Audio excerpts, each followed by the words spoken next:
सबसे पहले तो आप कह रहे थे बघेल जी कि मेरी बातें सुनना चाहते हैं।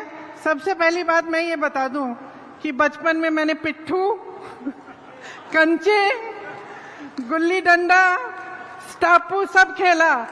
और महिलाओं की मीटिंग है तो बहनें हमेशा लड़कों को हराती थी।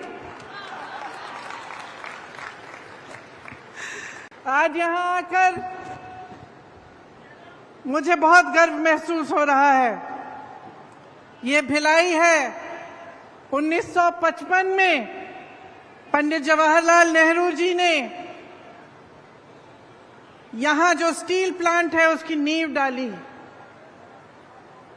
और आज जो भिलाई है वो इस पूरे देश के लिए एक मिसाल है। यहां पूरे देश भर से लोग आते हैं काम के लिए, एक साथ एकजुट होकर आप सब रहते हैं, और एक तरह से जो आधुनिक भारत है उसकी नींव यहीं पे डली।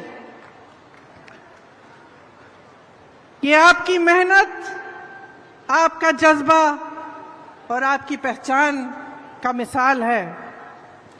देश की उद्यमशीलता और आत्मनिर्भरता के सपने का प्रतीक है। यहाँ खड़े होकर देश के एक एक वासी को गर्व महसूस होना चाहिए और होता होगा। यहाँ इस महिलाओं की मीटिंग में खड़े हुए और भी गौरव इसलिए होता है क्योंकि मीटिंग में मंच पर आने से पहले जब मैं यहाँ गई और मैंने एक एक स्टॉल देखा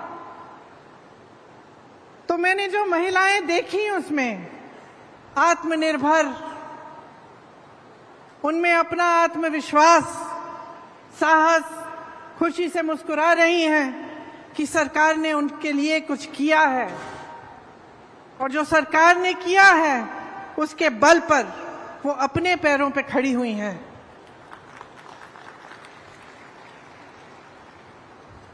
कई बहनों से मैंने पूछा कि इससे पहले क्या करती थी, तो कहा ये पहली बार हम रोजगार कर रहे हैं, पहली बार हम काम कर रहे हैं। मैंने कहा खुश हो? सब ने कहा दीदी बहुत खुश हैं, हम अपने पैरों पर खड़े हो पा रहे हैं। एक नौजवान डॉक्टर हैं, गांव-गांव जाती हैं, दवाइयों का वितरण करती हैं। कुछ लड़कियां थीं जो गोबर के साथ अन्य ऐसी चीजें बनाती हैं जिसके वो काम आती हैं, जो बेच सकते हैं उससे कमाती हैं। स्वयं सेवा समूह है, और आप यहाँ बैठी हैं, आप सबको मालूम है कि स्वयं सेवा समूह के साथ जुड़ने से कितनी अपनी तरक्की हो सकती है। इस सब से मुझे लगा कि छत्तीसगढ़ महतारी के एक हाथ में छत्तीसगढ़ी संस्कृति का कलश है तो दूसरे हाथ में विज्ञान और तकनीक का ब्रह्मास्त्र भी है। देखिए, गर्व इसलिए होता है क्योंकि अगर आप भिलाई को लें या आप इस सारे कार्यों को लें जो छत्तीसगढ़ की आज सरकार कर रही है, तो ये एक अलग तरह की राजनीति का प्रतीक है। हमारी जो राजनीति है इस देश की, उसकी नींव स्वतंत्रता संग्राम में डली। पंडित जवाहरलाल नेहरू के साथ ऐसे महापुरुष थे जो आजादी के लिए लड़े, और उन्हीं के असूलों से,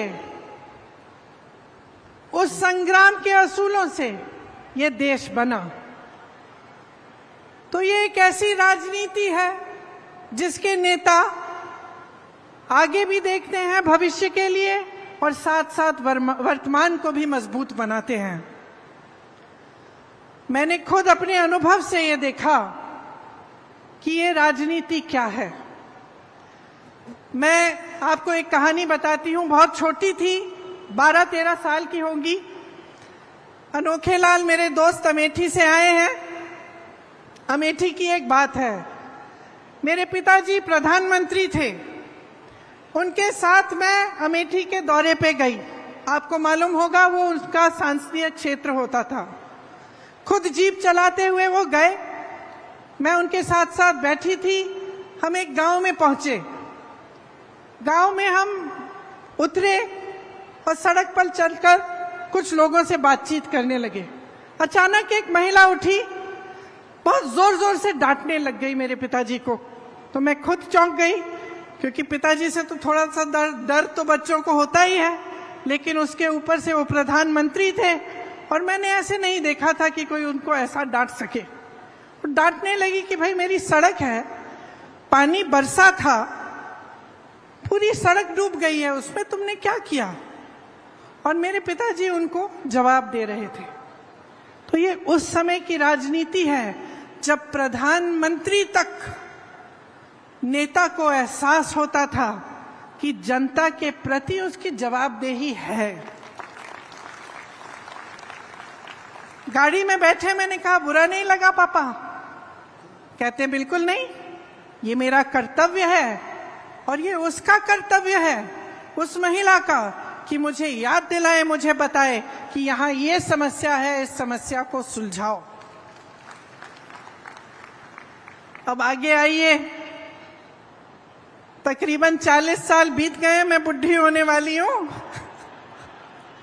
मैं उत्तर प्रदेश में काम कर रही थी, एक मोहल्ले के अंदर चली गई, एक महिला मिली, चूल्हे पे खाना पका रही थी। मैंने पूछा गैस सिलेंडर है? कहा है दीदी, खाली पड़ा है। मैंने कहा भर सकती हो? कहती है नहीं भर सकती।